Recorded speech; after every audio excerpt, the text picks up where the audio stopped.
Alright, let's start. Hi everyone, it's me, and today let's improve our movie with Birdman together. Frame by frame. Hello future filmmakers, my name is Kyle. Hi Kyle. And welcome to Frame by Frame, Welcome. a series dedicated to the craft of filmmaking. So check this out. This is Birdman, a very special movie. And no, not because Michael Keaton runs around in his underwear, but because... And because he is Batman and he's also Vulture, so yeah, both a hero and a villain.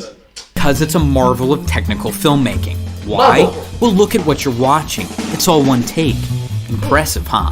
Well, guess what? There's no cut at the end of this sequence, or anywhere else in the movie. That's right, Birdman's covered in just one continuous shot. Now, I know you're asking yourself, how the hell did they do that? Well, here's the short answer.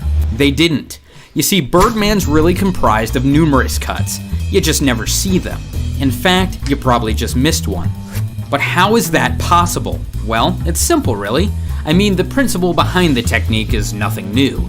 In fact, a movie made 67 years ago attempted the same feat.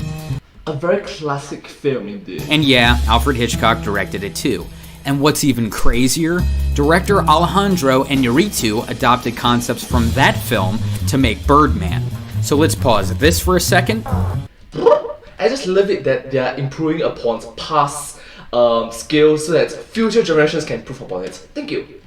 Great. Now hold on to your whitey tighties. It's time to travel back to 1948 to discover the secret behind continuous takes. Okay, so check it out. This is Alfred Hitchcock's 1948 film Rope. It was, in fact, Hitchcock's first color film, and arguably his most experimental. It concerns two college friends who murder a former classmate. Their motive? Well, to prove they can get away with it, because somehow that makes sense. Anyway, the plot device, I guess. Silly plots, but you know. Pair hide the body in the apartment and throw a party after. Even better, they invite their old professor, played by Jimmy Stewart, to the soiree. And so begins the suspense. Will Jimmy smell the body over this disgusting food? Will these two egotistical nerds get an A for effort? And will this old woman ever shut up? Don't forget to write. And mind your P's and Q's. Nope. No, she never does. Ever. Now, Hitchcock wanted to shoot Rope in one continuous take, but the Technicolor 3-strip cameras he was using could only shoot 10 minutes of film at a time, meaning Hitchcock had to improvise. If he couldn't make a film without cuts, he'd do the next best thing. He'd hide them. And here's how. Right here. What are you worrying about, Philip? After all. And again.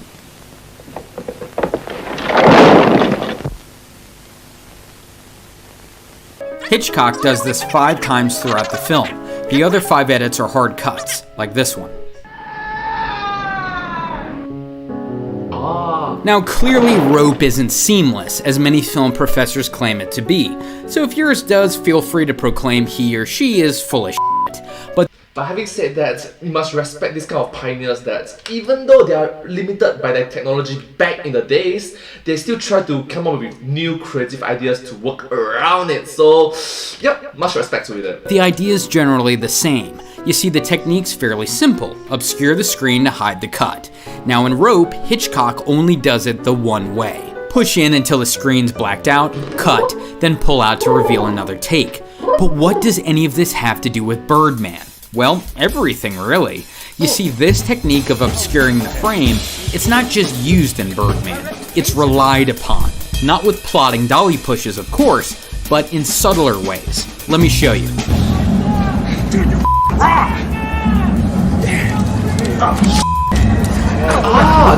Alright, stop. Here's cut number 1. Hidden to the naked eye, obscured by VFX, but present either way, and I'll tell you why. From this angle to this one, there's a major change in exposure, one which would likely call for the operator to adjust the f-stop. Second, there's the tilt, and that, my friends, is the red flag. You see this motion blur? Perfect place to hide a cut. Why? Because the image is obscured. What you're seeing is blurred, unrecognizable, and what you can see is fairly uniform in both texture and color. So if you bury a cut here, nobody's gonna notice. And here's how you do it. This is shot 1. Run through the action, end on the tilt, cut. And here's shot 2, which starts with a tilt. Then the frame lands on Keaton's back and the camera tracks with him from there. 2 shots that create the appearance of 1. But why do this? Well, if you didn't notice, there's a band in the crowd, not to mention extras. Coordinating all of them to pull off this shot would require a ton of prep, plus multiple takes, so a smart first AD wouldn't lump this action onto a sequence this complex.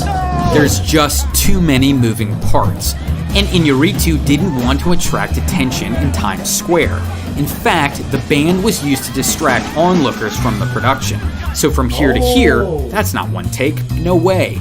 Now, once this madness ends, guess what follows? Another whip pan, and look, another background change. So you're starting to see a pattern? Well, I hope so, because you're not going to see anything else. What I mean is these cuts are seamless. Now that's partly because of technique, and partly because of VFX used to mask the edits. But if you know the trick, you can spot the method. And whip pans aren't the only obscurement Iñárritu uses. Sometimes he'll cut when the screen goes dark, as he does here. And to the human eye, everything is the same, which is the biggest illusion of all. So now you know the truth. Most continuous takes aren't continuous at all. And whether it's 1948 or 2015, the principle behind hiding cuts remains the same. Wow, that's actually quite educational if you think about it. Huh, I learned something new. Wait, what the? No! You see, the key is to distract you, the viewer, in order to disguise edits. Now, filmmakers can do that with whip pans, objects moving through the foreground, or even obscuring the entire image, as we saw in Rope, with camera pushes like these. Either way, though, the result's the same. The image is obscured, and so is your focus, creating the illusion of simultaneous action. So is Birdman's design as revolutionary as the media stated? Not really. These techniques are almost a century old after all. But Birdman took this concept and gave it wings, perfecting it to such a degree that this movie doesn't just fly, it soars.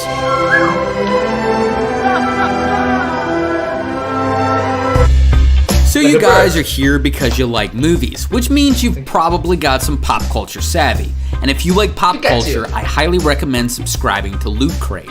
What is it? Well, it's a subscription service that delivers a loot crate like this one to your house every month. Inside is an assortment of gear, apparel, and collectibles. The theme changes every month, as do the items, but each crate contains a $40 value for less than $20 a month. So to get your loot crate, sign up at the URL on screen. Then enter the code FRAME, which will save you 10% on your subscription. Past crates have included items from movie franchises like Marvel and Star Wars. So listen to your inner film geek and sign up. Those cinematic collectibles are calling for you. More importantly, thank you guys for watching. If you want to check out more Frame by Frame, make sure to click the frame to the left. Or if you want to check out a film theory episode on how terrifyingly close we are to Skynet actually being a plausibility, click the frame to the right. And make sure to subscribe to Film Theory for more awesome cinema-related content. And until next time, my name is Kyle, and this has been Frame by Frame.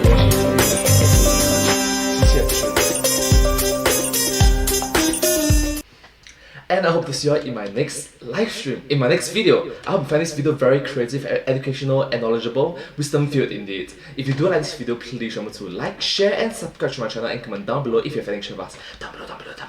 Don't forget to follow my channel, and I hope to see you all in my next video. But hey, that's just a frame by frame. Thanks for watching. Thank you.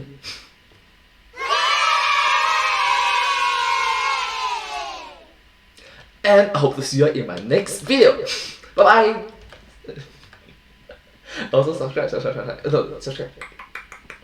Thank you so much.